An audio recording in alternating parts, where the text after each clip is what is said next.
Baiklah, bismillahirrahmanirrahim. Assalamualaikum warahmatullahi wabarakatuh. Waalaikumsalam warahmatullahi wabarakatuh. Waalaikumsalam warahmatullahi wabarakatuh. Segala puji bagi Allah, Tuhan semesta alam, yang telah memberikan kita nikmat iman, kesehatan, kesempatan melakukan Tuhan ini walaupun secara virtual. Salawat serta salam semoga tetap tercurahkan kepada junjungan kita Nabiullah Muhammad Sallallahu Alaihi Wasallam. Allahumma sholli ala Muhammad. Baiklah, langsung saja kita masuk kepada acara yang pertama, yaitu pembukaan. Dengan mengucapkan basmalah, acara sosialisasi ini dibuka. Bismillahirrahmanirrahim. Selanjutnya, acara yang pertama yaitu sambutan oleh Ketua Kelompok kami, dalam hal ini Saudari Melfilisa. Dengan hormat saya persilahkan.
Baik, terima kasih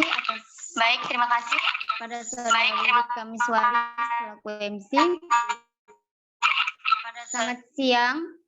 Segala puji bagi Tuhan yang telah memberikan nikmatnya kepada kita. Semua izinkan saya selaku ketua kelompok yang bertugas saat ini.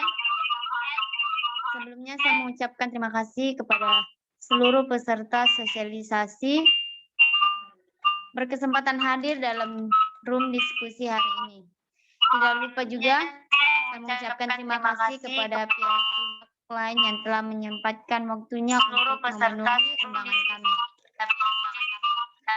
Dan juga kepada teman-teman kelompok yang sudah bekerja dengan sepenuh hati, saya mengucapkan terima kasih banyak.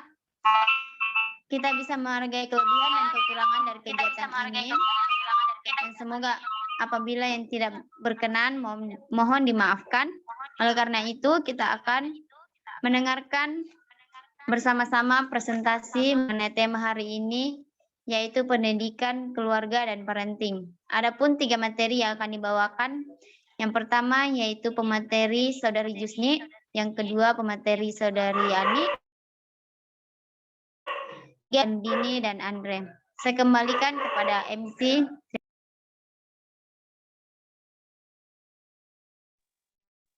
Baiklah, itulah tadi sambutan dari Ketua Kelompok kami. Terima kasih sebelumnya. Selanjutnya, langsung saja kita masuk kepada acara inti, yaitu sosialisasi mengenai pendidikan keluarga dan parenting. Langsung saja saya serahkan kepada moderator dalam hal ini Saudari Anugrah untuk mengarahkan jalannya sosialisasi ini. Dengan hormat saya persilahkan.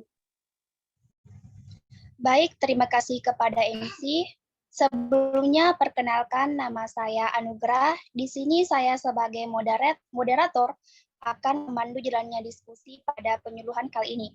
Untuk mengefisienkan waktu, saya persilakan kepada materi pertama yang akan dipaparkan oleh Saudari Jusni. Sebelumnya saya akan membaca CV dari Saudari Jusni. Nama Husni, tempat tanggal lahir JMI Al-Istiqomah Jempo, SMA Negeri 1 Liburan, SMA MAN 3 Bone. Perguruan tinggi Universitas Negeri Makassar, Fakultas Ilmu Pendidikan, jurusan pendidikan luar sekolah. Baiklah, saya pun kepada Saudari Husni untuk memaparkan materi pertama.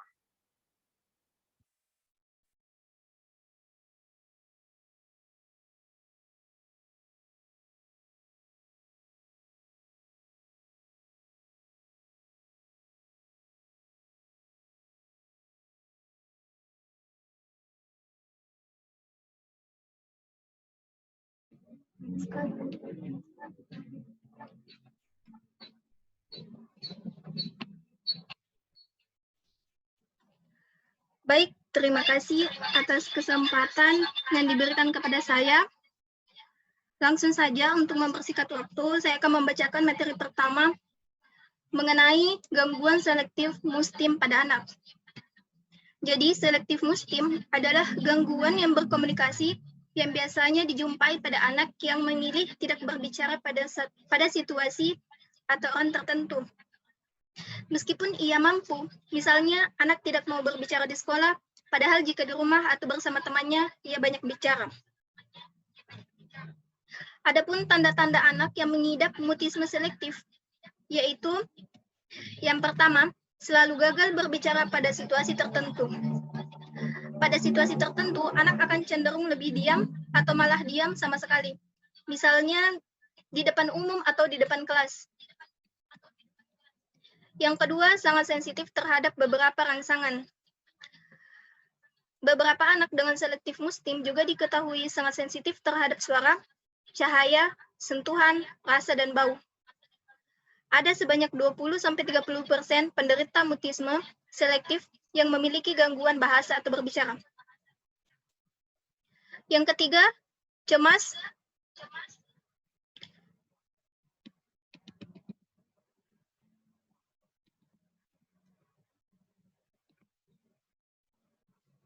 Saat berpisah dari orang tua. Anak yang mengidap mutisme selektif mudah merasakan kecemasan di sebuah lingkungan tertentu, sehingga ia takut saat terpisah dari orang tuanya. Ia akan selalu menempel, bahkan terkadang hanya mau digendong dan tidak mau turun sama sekali. Yang keempat yaitu cenderung menarik diri, di mana dia tidak mampu berbicara, selalu merasa cemas dan tidak nyaman, akhirnya membuat anak cenderung menarik dirinya dari tempat umum. Adapun untuk mengatasi anak yang mengidap mutisme selektif ini, orang tua bisa melakukan beberapa terapi di bawah ini. Yang pertama yaitu terapi perilaku dan terapi bermain. Cara ini bisa efektif jika semua tekanan untuk berbicara dihilangkan dan buatlah anak merasa rileks dan terbuka.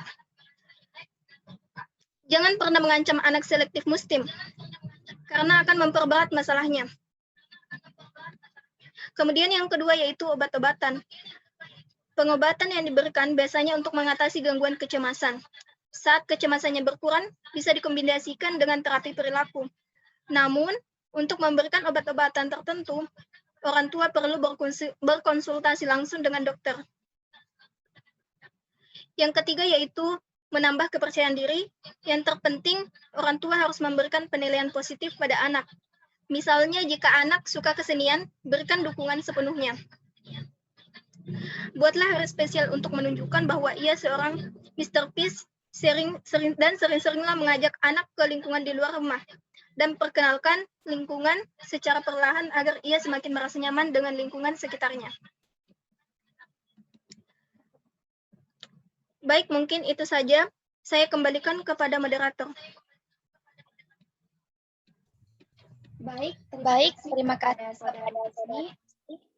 Untuk materi selanjutnya akan dipaparkan oleh Saudari Sarmiani.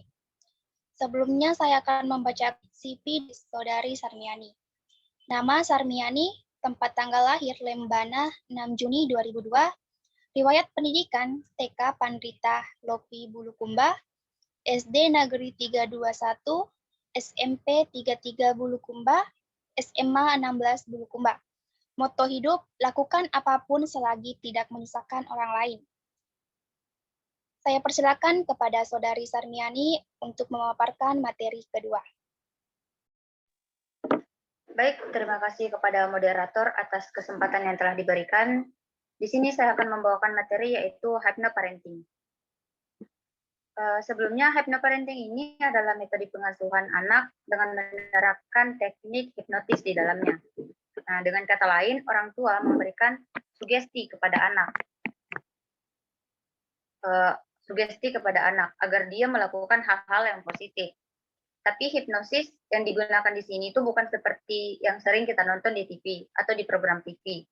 Nah, melainkan hipnosis sebagai sebuah teknik untuk meningkatkan konsentrasi secara verbal maupun gambaran mental. Secara bahasa, hypnoparenting adalah satuan kata yang terdiri dari dua kata, hipnosis dan parenting. Nah, suatu metode yang dilakukan untuk memberikan sugesti positif atau hipnosis yang dilakukan orang tua kepada anaknya berkaitan dengan perkembangan anak dan pendidikan anak. Hypnoparenting juga efektif untuk mengatasi masalah-masalah anak. Umumnya, hypnoparenting sering diterapkan pada anak untuk mengatasi masalah, misalnya ngompol, gangguan tidur seperti mengigau di malam hari, trauma pada hewan atau benda tertentu. Nah, ketika anak mendapatkan sugesti dari orang tuanya secara berulang-ulang, pikiran anak akan lebih tenang, sehingga apapun saran yang dikatakan oleh orang tua lebih mudah diterima masuk dalam hal belajar. Dengan menerapkan teknik hipnosis dalam pengasuhan anak ini, orang tua jadi lebih mudah mengontrol perilaku anak. Selain itu, metode ini juga bisa meningkatkan rasa percaya diri anak dan mengatasi berbagai permasalahan seperti malas, sulit bangun pagi, sering mengompol, dan lain sebagainya. Mungkin itu dia secara singkat materi yang saya bawakan. Saya kembalikan lagi kepada moderator. Baik, terima kasih kepada Saudari Sarmiani. Untuk materi selanjutnya akan dibawakan oleh Saudara Andre Mikael. Sebelumnya saya akan membacakan CV dari Andre Mikael. Asal Makassar, tempat tanggal lahir Mawa 15 April 2000, riwayat pendidikan SD Impres Telo Baru Makassar, SMP Kemala Bayangkara Makassar, SMA 12 Makassar. Saya persilakan kepada Saudara Andre Mikael untuk memaparkan materi selanjutnya. Terima kasih para moderator. Saya akan melanjutkan pemaparan materi selanjutnya. Anak merupakan aset dunia dan akhirat yang tidak ternilai harganya. Dari didikan orang tua, pola pikir anak terbentuk. Orang tua yang memiliki peran sangat besar dalam mengoptimalkan kecerdasan anak. Baik kecerdasan secara intelektual, emosional, dan spiritual. Terutama pada anak yang masih berada di usia cemas atau golden age. Pada ini, anak akan cenderung cepat belajar, menghafal dan meniru, sehingga orang tua harus pintar dalam menyeleksi hal positif dalam bertutur kata, bersikap, dan berperilaku, serta menghindari hal-hal negatif yang dapat ditiru oleh anak. Di usia emas ini, untuk mengembangkan kecerdasan anak dapat dilakukan dengan memberikan stimulasi kepada anak dengan memperkenalkan lingkungan sekitar atau mengajak anak ke tempat terbuka yang masih bersifat alami. Misalnya, mengajak anak ke kebun binatang, perkenalkan kepada anak setiap hal yang ada di sana, walaupun biasanya anak akan cenderung diam ketika orang tua berusaha menjelaskan. Padahal sebenarnya anak sedang memproses sesuatu yang sedang ditangkapnya. Anak usia emas akan merasa penasaran terhadap hal-hal baru yang ditemuinya. Cara anak dalam mengenal hal baru tersebut pun berbeda-beda. Ada yang mengamati, mulai menyentuh, bahkan sampai merusaki. Peran orang tua adalah untuk mengingatkan dengan halus, tanpa berusaha menghakimi atau menyalahkan anak, sehingga kemudian hari anak akan menjadi dirinya sendiri dan akan berusaha untuk hati-hati dalam sebuah tindakan. Selain rasa penasaran, anak usia emas tidak memiliki rasa takut. Hal ini dilakukan adalah mencoba tanpa mengetahui resiko buruk yang akan dialami ketika melakukan suatu tindakan buruk. Rasa takut pada anak biasanya bisa jadi muncul akibat rasa khawatir yang dimiliki oleh orang tua. Di dalam hal ini, peran orang tua adalah membimbing dan mengarahkan anak agar tetap merasa nyaman dengan agar anak tetap merasa nyaman dan dengan lingkungan sekitarnya. Biarkan potensi yang ada pada diri anak usia emas ini berkembang dengan alami tanpa rasa takut yang sebenarnya.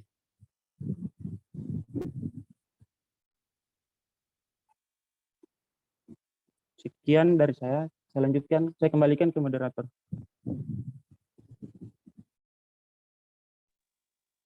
Baik, terima kasih kepada Saudara Andre Mikael. Untuk materi selanjutnya akan dibawakan oleh Saudari Andini. Sebelumnya saya akan membacakan CV dari Andini. Nama Andini, tempat tanggal lahir, Marelonge 20 Juli 2002, riwayat pendidikan TK Babus Salam, SD Impres 1279 Binang, SMP Satap 6 Liburan, SMA 22 Bone. Baik, saya persilakan kepada Saudari Andini untuk memaparkan materi selanjutnya.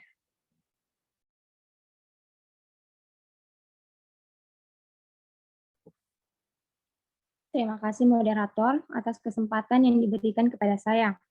Baik, saya akan melanjutkan materi dari Saudara Andre, yaitu cara menggali potensi emas anak. Bimbing anak untuk jujur dan menyadari setiap kesalahan. Terkadang orang tua lah yang mengajarkan anak menyalahkan orang lain atau lingkungan. Misal, anak terjatuh. Untuk menenangkan buah hatinya, orang tua memukul-mukul tanah dan menyalahkan benda mati tersebut. Padahal anaklah yang kurang berhati-hati ketika berjalan. Hal ini terlihat sederhana, tetapi akan berakibat kurang baik terhadap pola pikir anak di kemudian hari. Alangkah baiknya jika orang tua menasihati untuk berhati-hati ketika berjalan. Dunia anak tidak lepas dari dunia bermain. Selektif terhadap mainan yang diberikan kepada anak adalah pilihan yang bijak bagi orang tua. Saat ini banyak permainan yang edukatif yang dapat meningkatkan kreativitas anak. Di dunia yang semakin maju, anak sudah jarang bermain tanah, karet, congklak, dan berbagai macam permainan tradisional lainnya. Anak-anak sekarang lebih memilih bermain alat-alat elektronik, seperti misalnya permainan di ponsel, aplikasi di laptop, video game, atau permainan lainnya, yang sebenarnya mematikan kreativitas dan mengurangi tingkat sosialisasi dengan lingkungannya. Walaupun permainan elektronik pun mampu melatih kecerdasan anak, tetapi jika tidak pada usia yang tepat, akan berdampak buruk pada anak. Perkenalkan anak pada masa usia emas dengan permainan yang melatih motoriknya dan biarkan anak bergerak aktif. Perkenalkan pula anak usia emas dengan pendidikan informal seperti playgroup atau PAUD. Pada pendidikan informal ini, anak usia emas akan mulai berinteraksi dengan lingkungan yang lebih luas, yang tadinya hanya berinteraksi dengan keluarga dan tetangga saja. Anak akan mengenal teman baru, guru baru, mainan baru, dan hal-hal baru lainnya. Belajar bersosialisasi pada usia emas sangat diperlukan untuk kehidupannya yang akan datang agar terhindar dari sifat individu. Permainan yang ada pada pendidikan informal akan semakin melatih motorik anak, mampu menggali potensi dan kreativitas anak dengan menulis, menggambar, mewarnai, menyanyi,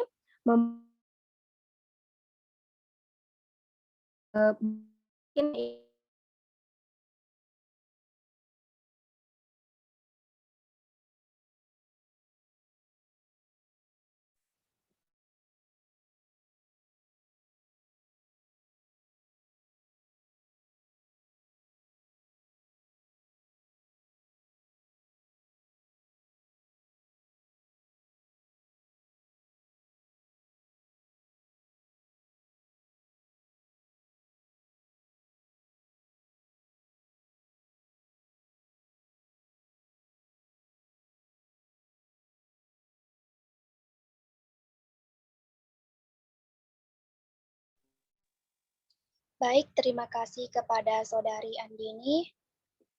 Itu saja paparan materi pada penyuluhan kali ini. Untuk itu saya buka sesi pertanyaan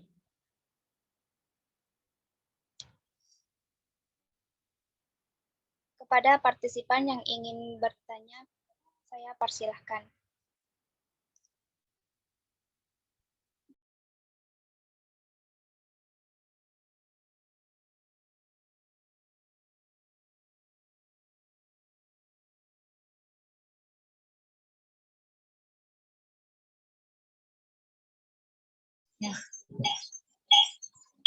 Ya, selamat sore kepada adik-adik. Pertanyaan yang akan diajukan pada sore hari ini adalah, apakah pola asuh orang tua mempengaruhi perkembangan bahasa anak? Sekali lagi, apakah pola asuh orang tua mempengaruhi perkembangan bahasa? Baik, terima kasih kepada Saudara Agustinus. Saya persilakan kepada Saudari Sarmiani untuk menjawab pertanyaan tersebut.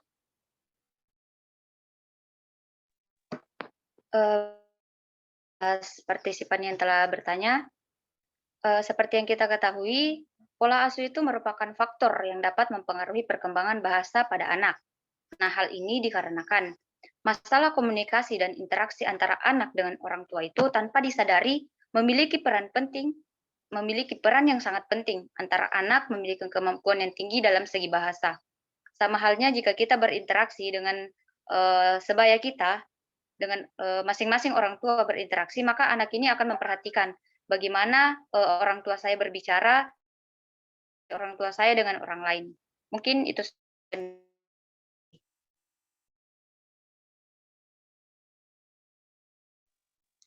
Baik, terima kasih. Apakah Saudara Agustinus tapi jawaban jelas jawaban dari Saudari Sarmiani. Ya, terima kasih kepada Saudari Sarmiani. Jawaban yang bisa memberikan pandangan yang baru tentang bagaimana pola perkembangan anak. Terima kasih kepada Saudari Sarmiani.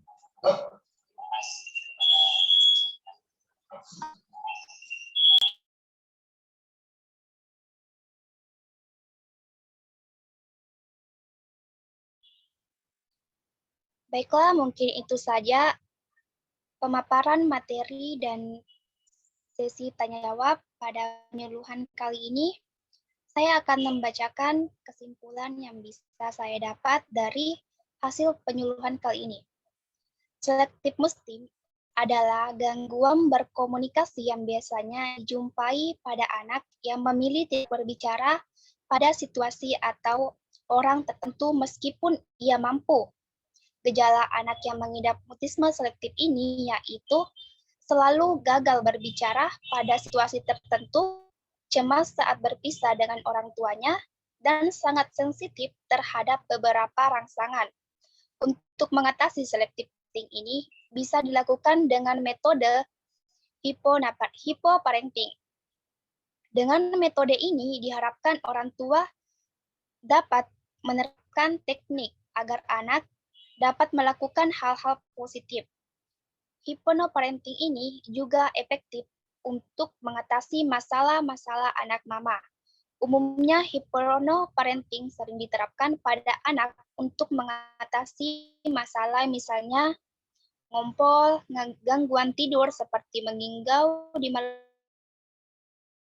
hari, trauma pada hewan, ketika anak mendapatkan sugesti dari tuannya secara berulang-ulang, pikiran anak akan lebih tenang sehingga apapun saran yang dikatakan oleh orang tua lebih mudah diterima, termasuk dalam hal belajar. Dengan menerapkan metode hipoparenting ini diharapkan anak dapat bisa tumbuh sebagai generasi emas. Adapun cara memetakan potensi anak yaitu dengan langkah sebagai berikut. 1. Menyusun program stimulasi sampai anak menginjak usia 13 tahun. membuat daftar minat dan bakat anak, uji coba minat dan bakat anak-anak, penajaman profesi, serta membuat rencana kehidupan. Baiklah, itu saja kesimpulan yang bisa saya sampaikan pada penyuluhan kali ini. Saya serahkan kepada MC. Baiklah, terima kasih kepada Saudari Anugrah sebagai moderator yang telah mengarahkan sosialisasi ini sehingga bisa berjalan dengan baik. Acara selanjutnya yaitu pembacaan doa oleh Saudari Riri Rianti. Dalam hal ini saya persilakan.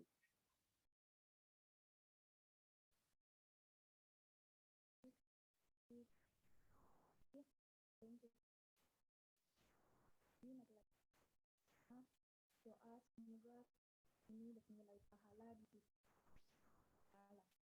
Sebelum kita memanjatkan doa, marilah kita tundukkan kepala sejenak, kosongkan pikiran, pusatkan hati kita menghadap kepada Allah Subhanahu wa taala agar doa kita diterima di sisi Allah Subhanahu wa taala. Alhamdulillahirabbil alamin wassalatu wassalamu ala asyrafil anbiya'i wal mursalin wa ala alihi washabihi ajma'in amma ba'd.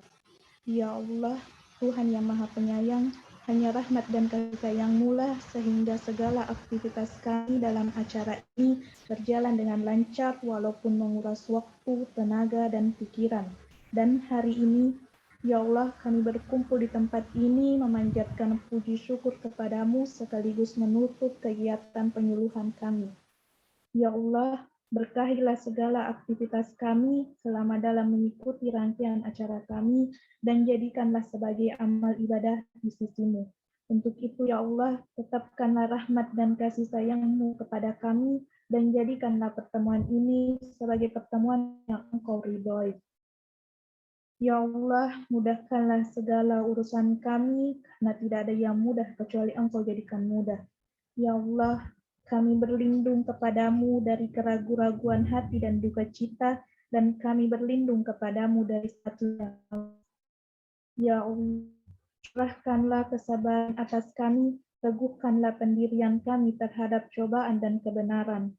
Ya Allah, berkahilah semua ilmu yang kami dapat selama kegiatan ini, sehingga kami dapat mengamalkan setelah kami bubar dan keluar dari ruang Zoom ini, sehingga kami bisa menjadi suri tauladan dalam keluarga, masyarakat, bangsa, dan negara.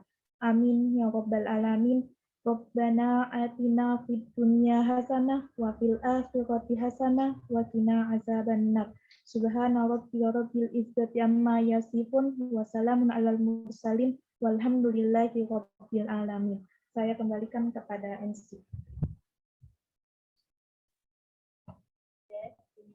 Baiklah, itulah tadi pembacaan doa dari Saudari Riri Rianti. Terima kasih sebelumnya kepada Saudari. Dengan berakhirnya pembacaan doa tersebut, maka berakhir pula rangkaian acara sosialisasi kita pada hari ini. Sebelumnya, terima kasih juga kepada partisipan yang telah menyempatkan waktunya untuk bergabung bergabung dalam sosialisasi ini.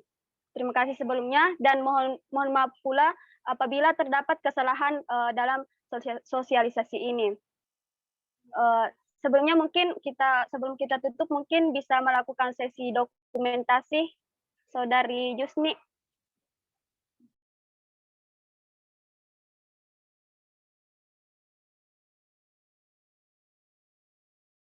Aktif semua di kameranya kah?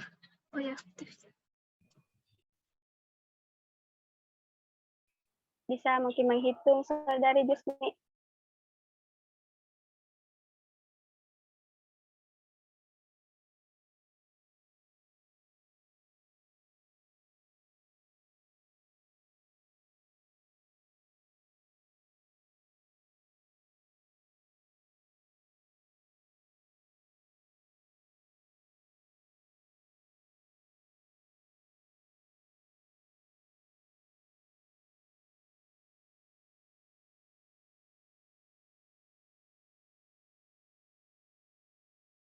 Baik, MC, saya yang akan memotret, jadi saya hitung 1, 2, 3.